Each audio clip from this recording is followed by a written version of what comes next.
طلاق کے بعد اکٹھے رہنے والوں سے کیا قطع تعلق ضروری ہے؟ میری پھوپھی اور میرے پھپھا کی طلاق ہو چکی ہے لیکن اب بھی وہ ساتھ رہتے ہیں. اس وقت ہم لوگ ان سے تعلق نہیں ختم کر پائے تو اب اچانک سے ان سے تعلق کیسے ختم کریں؟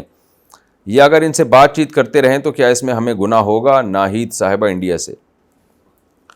اگر واقعی 3 طلاقیں دے چکے ہیں تو پھر ان سے تعلق ختم کر دیں، کیونکہ یہ بہت بڑا جرم ہے اور اسلامی احکام کے ساتھ مذاق ہے یہ. تو کیونکہ اس پہ پھر وہ ایک طلاق کے حکام کو قرآن بار بار کہتا ہے کہ کھیل مت بناؤ، تماشا مت بناؤ طلاق کے حکام کو. قرآن میں جہاں بھی اللہ نے طلاق کے حکام دیے نا، وہاں یہ کہا کہ اللہ کی آیات کو مذاق مت سمجھو. تو طلاقیں دے دیتے ہیں، پھر ادھر ادھر سے فتوے لا کے، فتوے تو آپ کو پتہ ہے مارکیٹ میں ہر طرح کے مل جاتے ہیں، اور بغیر فتووں کے بھی رہ رہے ہوتے ہیں. تو یہ مذاق بنا لیے. تو جب تک یہ اکٹھے رہ رہے ہیں آپ ان سے تعلق ختم رکھیں، ان کے گھر آنا جانا بند رکھیں، ان دونوں کی دعوت نہ کریں اور ان کو مجبور کریں کہ علیحدگی اختیار کریں، بائیکاٹ کریں ان کا. لوگ کہتے ہیں کہ بھئی لوگوں کے غلط تعلقات بھی تو ہوتے ہیں. تو دیکھیں غلط تعلقات پہ اسلام کا لیبل نہیں لگتا. یہاں تو طلاق دی ہوئی ہے اور پھر اس کو جو ہے وہ پھر اسی طرح میاں بیوی کی طرح رہ رہے ہیں. اس کا مطلب یہ تو چیز آہستہ آہستہ ہماری سوسائٹی میں پھر طلاق کو طلاق ہی نہیں سمجھا جائے گا تھوڑے وقت کے بعد. یہ تو بہت ایک برا وہ یعنی اسلام میں گویا کہ ایک طرح کی تبدیلی شروع ہو جائے گی. تو اس لیے آپ ان سے تعلق ختم کر دیں. یہ وہ تعلق ختم کرنا نہیں کہلائے گا جس کو ہم قطع رحمی کہتے ہیں، کیونکہ یہ اللہ کی رضا کے لیے اور عبرت کے لیے. یہ باقی یہ کہ اگر یہ بوڑھے ہو چکے ہیں بہت، تو بڑھاپے میں میاں بیوی کا طلاق کے بعد بھی ساتھ رہنا مجبوری میں جائز ہے، بچوں کی خاطر اگر رہنا پڑے، کیونکہ بڑھاپے میں ان کا آپس میں ریلیشن کا خطرہ نہیں ہوتا. تو اگر یہ بوڑھے ہو چکے ہیں پھر طلاق کے بعد ساتھ رہ رہے ہیں تو گنجائش ہے. لیکن اگر یہ جوان ہیں تو پھر میں نے جو بتائی وہ ساری تفصیل اس صورت میں ہے جب وہ جوان ہو.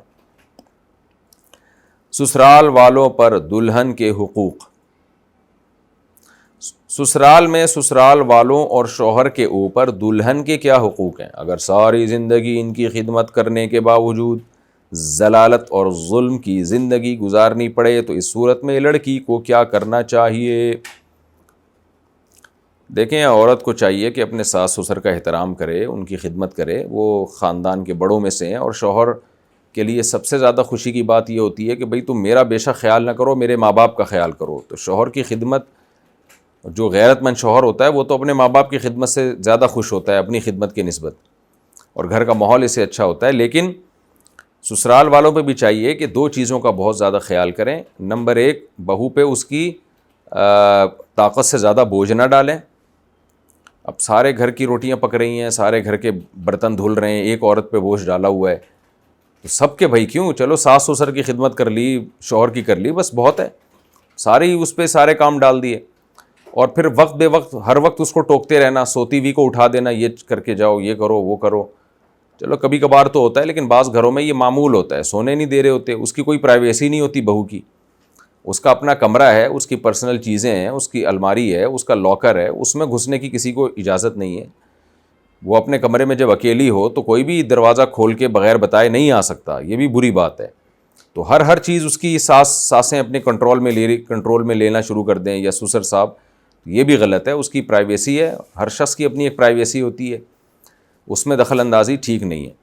تو ایک تو یہ کہ اس پہ بوجھ زیادہ نہ ڈالا جائے، کبھی وہ کام نہ کرے تو اس کو اگنور کیا جائے، جیسے اپنے بچوں کو اگنور کیا جاتا ہے. بعض دفعہ بچوں کا موڈ ہی نہیں ہوتا، بڑے والے کو بات کی جاتی ہے، وہ چھوٹے کو پارسل کر دیتا ہے، چھوٹا والا اس سے چھوٹے کو پارسل کر دیتا ہے. لیکن بہوؤں بیچاریوں کے پاس کام پارسل کرنے کا آپشن ہی نہیں ہوتا بعض دفعہ. بھئی آج طبیعت سیٹ نہیں ہے، بس نہیں جی کرنا ہی ہے آپ نے. یہ تو کبھی کبھار ہوتا ہے، کبھی کر دیتی ہیں، کبھی موڈ نہیں ہوتا کام کا تو اس کو ریلیکس دیا جائے کہ بھئی ہمیشہ کر ہی دیتی ہے، آج اگر نہیں کر رہی تو کوئی بات نہیں ہے. لیکن سسرال میں بہت زیادہ بعض دفعہ دباؤ ہوتا ہے. تیسری بات یہ کہ اس کو طنز نہ کیا جائے. کوئی کام اس کو نہیں آتا یا کوئی کام تھوڑا سا آڑا ترچھا کر دیا تو محبت سے، آرام سے، عزت سے سمجھا دیا جائے. اس کو طنز نہ کیے جائیں کہ تمہاری ماں نے تمہیں روٹی پکانا نہیں سکھائی، تمہارے باپ نے تمہیں یہ نہیں سکھایا، تمہارے گھر میں سلیقہ نہیں ہے، تم لوگ یہ ہو، تم لوگ فلانا ہو، تم لوگ ڈمکانے ہو. ان ساری چیزوں سے جو ہے پھر عورتیں ڈپریشن میں جاتی ہیں. تو اگر یہ سب کچھ ہو رہا ہے تو پھر مرد کو چاہیے کہ اپنی بیوی کو وہ اپنے ماں باپ سے الگ رکھے. میں تو اس زمانے میں ویسے ہی قائل ہوں کہ بیوی کو ماں باپ سے الگ ہی رکھنا چاہیے، کیونکہ آج کل بڑے مسائل ہوتے ہیں، پتہ ہی نہیں چلتا ان میں صحیح کون ہے غلط کون ہے، اور پھڈے ہو رہے ہوتے ہیں. لیکن بہرحال اگر گھر میں اچھے ماحول میں اکٹھے رہ رہے ہیں تو پھر الگ نہ کریں، لیکن اگر اس طرح کی جھگڑے چل رہے ہیں اور ظلم زیادتیاں ہو رہی ہیں تو پھر الگ کرنا یہی زیادہ بہتر ہے۔